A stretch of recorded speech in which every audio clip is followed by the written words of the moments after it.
प्रिय साहित्यिक मनहरूमा नमस्कार। आज पनि म एउटा गद्य कविता वाचन गरेर सुनाउन लागिरहेकी छु।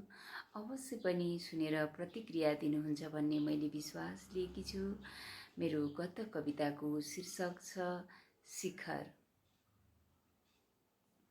मान्छे सफलताको शिखर चुम्न लेक, बेसी, खोला, नाला, उकाली, ओराली, भन्ज्याङ, चौतारी सबै छिचोल्न तयार हुन्छ।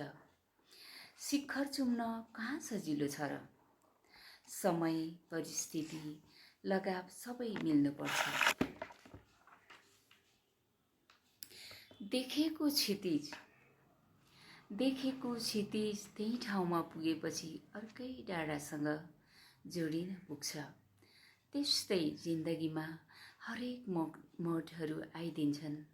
त्यसलाई स्वाभाविक मानेर अघि बढ्नुपर्छ।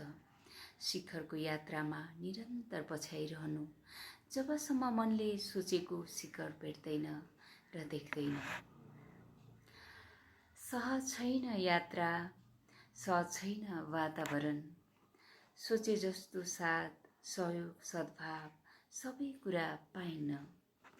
आफैले सम्हाल्नुपर्छ जीवन यात्रा। यात्राका हरेक उतार चढाव आफूले नै खोज्नु पर्दछ।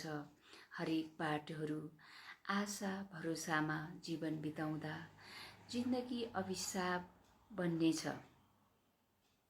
कुनै दिन मनले देखेको सोचेको शिखर चुम्न नयाँ जिन्दगीलाई अस्ताउनेछ। सधैँको लागि खोजहरूमा, तिनै शिखरका खोजहरूमा। धन्यवाद।